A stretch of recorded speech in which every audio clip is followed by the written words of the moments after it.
So hey guys, আসসালামু আলাইকুম। কেমন আছেন? আশা করি সব ভালো আছেন। তো আলহামদুলিল্লাহ আমি ভালো আছি। তো আলহামদুলিল্লাহ আজকে পবিত্র শুক্রবার। তো আজকে আমি আসলাম এই যে আপনার আমাদের টাঙ্গাইলে ধনবাড়ি উপজেলা নবাববাড়ি বলে আর কি, নবাববাড়ি সেই মসজিদে। তো আমি আসি না, হয়তো 6 মাস পরে আজকে আসলাম এই ধনবাড়ি নবাববাড়ি, যেটা নবাব নামে সবাই চিনে, নবাববাড়ি নামে চিনে। তো আমি ভিতরে গেলাম না, তো আছে বাইরে আছে, হ্যাঁ। তো বাইরে, তো ভিতরে যাবো না এখন আর। আপনি বাইরে মসজিদের সাইডটা কীরকম আছে এগুলো ঘুরে ঘুরে দেখাই, আর এগুলো দেখতে থাকেন।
এই মুহূর্তে আমি যে জায়গায় দাঁড়িয়ে আছি, এটা হচ্ছে কি আর কি নবাববাড়ির যতগুলো এরিয়া ছিল, মানে নবাবের আত্মীয় স্বজন, নবাব, এগুলো কবরস্থান, হ্যাঁ।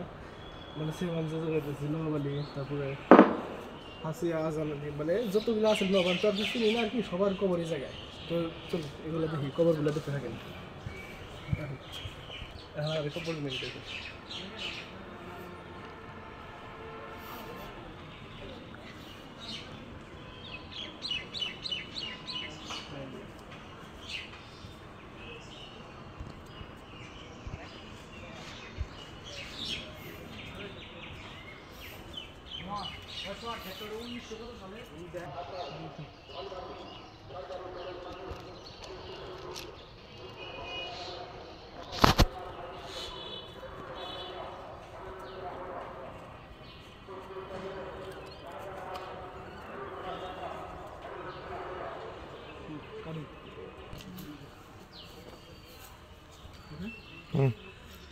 তো এই যে এখন পর্যন্ত যেগুলো দেখলেন, এগুলো হচ্ছে এই নবাবের বাড়ির আশেপাশে যে কবরস্থানগুলো, মানে নবাবের স্ত্রী, নবাবের আরও যে নাতি ঠাতি এগুলো আছে, এদের কবরস্থান, হ্যাঁ।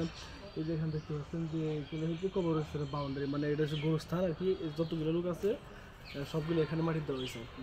এখানে একটু অবশ্য হাতি যে ছিল ওনাদের, হাতিটাও এখানে কবর দেওয়া আছে, হাতির কবর রয়েছে আর কি। তো চলুন, এখান তো দেখলেন, তো এবার মসজিদের ভিতরে দেখা যাক।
আজকের মতো এই পর্যন্তই। সবাই দেখাইলাম মসজিদের চারিদিকে ঘুরে, মসজিদের কবর, গোবরস্থান সব কিছু দেখাইলাম। যেটা হচ্ছে মসজিদের পাশের সাইডের পুকুর, হ্যাঁ, দিঘি আর কি। তো আজকে এই পর্যন্ত, ধন্যবাদ সকলকে, আরেক ভিডিও দেখা হবে।